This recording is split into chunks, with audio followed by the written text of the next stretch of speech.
Hey guys, this is Sifu Mitchell, and I wanted to show you guys how I introduce students to weapons fighting, especially beginner students. In the beginning, with students who are just getting into weapons-based fighting, in particular Filipino martial arts, I'll usually have them start out with 4 basic angles of attack. I've nicknamed these master angles of attack because of their ability to operate in multiple times and provide 2 different types of applications for students. So the first 4 angles that I'll introduce to students are a downward diagonal X and an upward diagonal X. And the important part is that these are going to trace and cross our bridge line. So when I call these master angles, and I said that they operate in multiple times, what I mean is that in combat we have multiple times, behind time, on time, and ahead of time. If I have something that operates in 2 of those timings, I've got a pretty decent tool. Now, behind time is usually seen as receiving the energy of a strike, and ahead of time is I am doing the striking. The diagonal that crosses the bridge can be both. When it's ahead of time, which I'm striving to always be, it is a fast, powerful strike that also provides a little bit of cover for me. If I'm striking across my bridge line, that weapon traces and I am operating behind it. Okay? Now, when I say it has to cross your bridge line, that strike, the reason I say that is if I want a defensive component to it, I have to cross that bridge line. If it is low, you can see that it's open, either above it, or if I'm high, it is underneath it.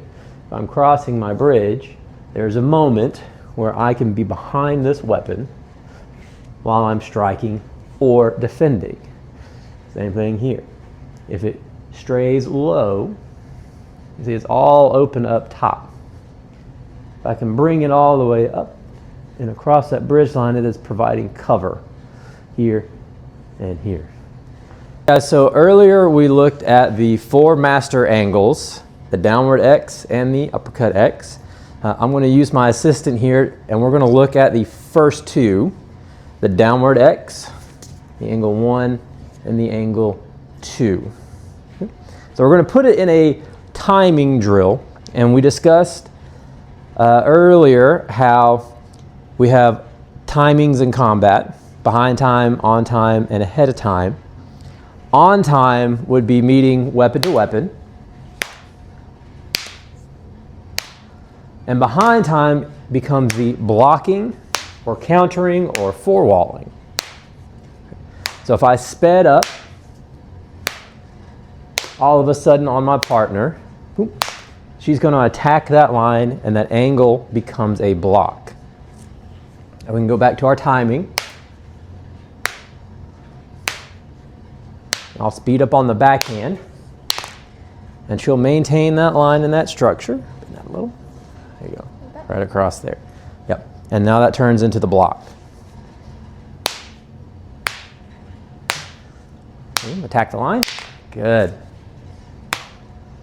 Attack it.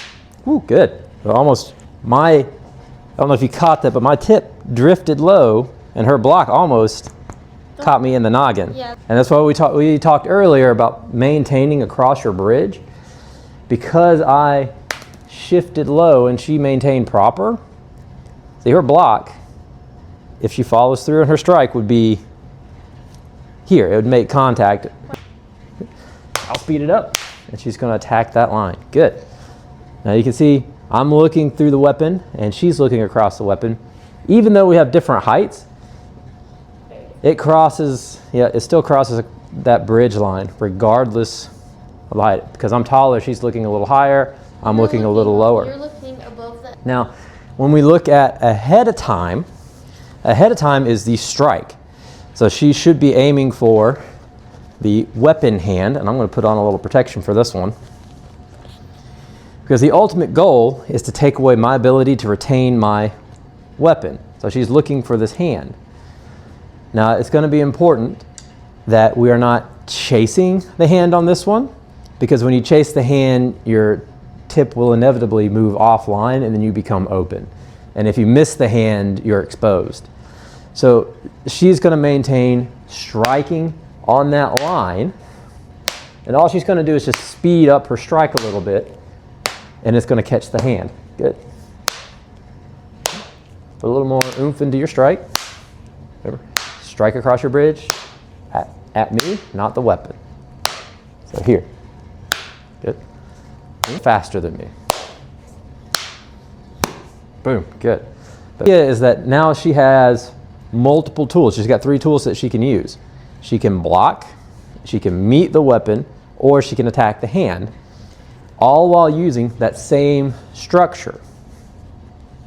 And we'll put it in something like this as a rhythm drill where we know the pace, and either I can speed up the pace or she can speed up, and that's going to determine blocking versus attacking or striking. When we're on time, our weapons will make contact on that, okay? So if we both sped up on this one, we'd end up hitting weapons again. Yeah. Okay. Good. Go fast. Weapon, good. If I went fast, she blocks it.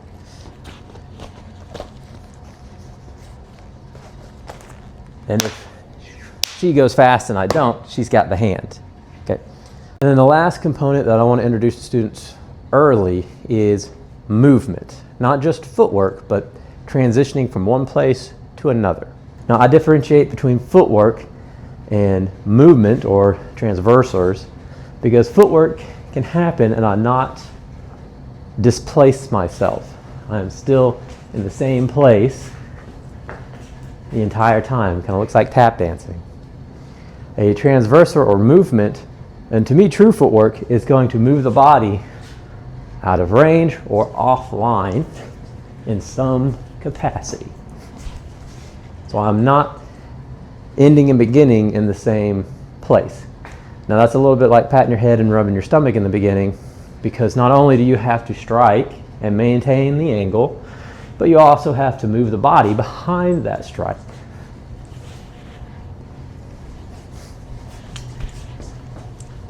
Now I think Filipino martial arts and Filipino Kali is fantastic because of the way that it studies angles and attacking the line and attacking the hand or the weapon system. But I don't want them to lose or get caught up with so many different stepping patterns that they don't go anywhere at all. I want to give them a baseline, a forward diagonal step, a reversing diagonal step, and then the ability to combine the two, so to cut out and to cut back in. I want them to be able to physically move their center mass offline and reposition it while being able to cover and strike on the proper lines. All right, so that was just a quick look into how I introduce students to weapons fighting. Now, and this will apply from stick, sword, empty hand, bladed. It doesn't matter. It's a universal idea, a universal tool, a multi-tool as my coach would call it. It is 4 basic lines, diagonal strikes, covering your bridge that gives you defense and offense in one motion, and depending on the timing, behind time it becomes a block, ahead of time it becomes a strike, and I can do that all while keeping the weapon in motion. It's just going to depend on the engagement of the opponent. I don't have to rethink, what do I do now that I'm here? I'm either striking and blocking, or I'm striking and striking. It's pretty simple. I operate based on the concept of doing more with less.